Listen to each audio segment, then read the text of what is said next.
لاکھوں کروڑوں درود و سلام محمد و آل محمد بار اور ان کے چاہنے والوں کو میری طرف سے السلام علیکم۔ پیارے دوستو، میں ہوں باسط علی اور آپ دیکھ رہے ہیں عملیات کی دنیا۔ آج آپ کی خدمت میں امام رضا علیہ السلام کا بتایا ہوا استخارہ جو بطور مراقبہ کیا جاتا ہے۔ امام رضا علیہ السلام سے نقل ہے، اگر کسی کو کسی امر کے بارے معلوم کرنا ہو، کسی کام کے کرنے یا نہ کرنے کی بابت معلوم کرنا ہو تو مندرجہ ذیل استخارہ جو کہ مراقبہ کی صورت میں ہے کریں اور فوراً اپنے مقصد کے بارے معلومات حاصل کریں۔ اس میں جو بطور تجربہ روزانہ مشق کرنے پر بآواز اور خواب میں مکمل رہنمائی کی جاتی ہے، یوں سمجھیں کہ خواب والی حضرات ہے۔ جب آپ اس کی مشق روزانہ کریں گے یعنی کہ مراقبہ کریں گے تو مراقبے میں ایسے ایسے راز کھلیں گے جو آپ حیران اور پریشان ہو جائیں گے، اور آپ کا جو بھی مقصد ہوگا وہ ٹی وی کی طرح آپ کے سامنے آپ کی آنکھوں میں چلتا ہوا نظر آئے گا۔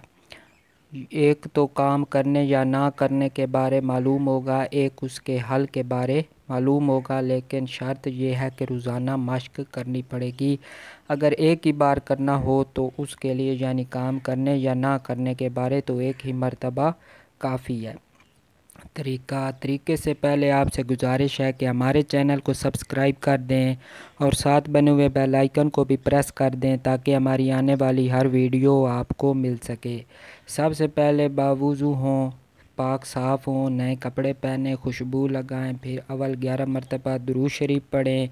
پھر 2 رکعت نماز نفل بنیت استخارہ پڑھیں، اس کے بعد سورہ یاسین شریف 1 مرتبہ پڑھیں، اس کے بعد پھر 11 مرتبہ درود شریف پڑھیں، پھر 11 مرتبہ درود شریف پڑھیں اور اس کے بعد پڑھیں استغفر اللہ۔ اس کو ہم نے 100 مرتبہ پڑھنا ہے اور اس کے بعد ہم نے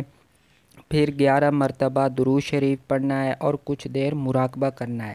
یعنی آپ نے 2 زانو ہو کے بیٹھ جانا ہے یا چوکڑی مار کے بیٹھ جانا ہے، آنکھیں بند ہو، دل کی طرف متوجہ ہو کے اپنے مقصد کی طرف مکمل جو ہے ذہن میں اپنا مقصد کی مشق کرنی ہے، اس کو دہراتے رہنا ہے، تصور مضبوط کرنا ہے۔ انشاءاللہ تعالی جو بھی بات آپ کے دل میں آئے گی اس کو کریں، یعنی آپ کے اپنے مقصد کے مطابق ہاں یا نہ میں اس کے بارے الہام ہو جائے گا۔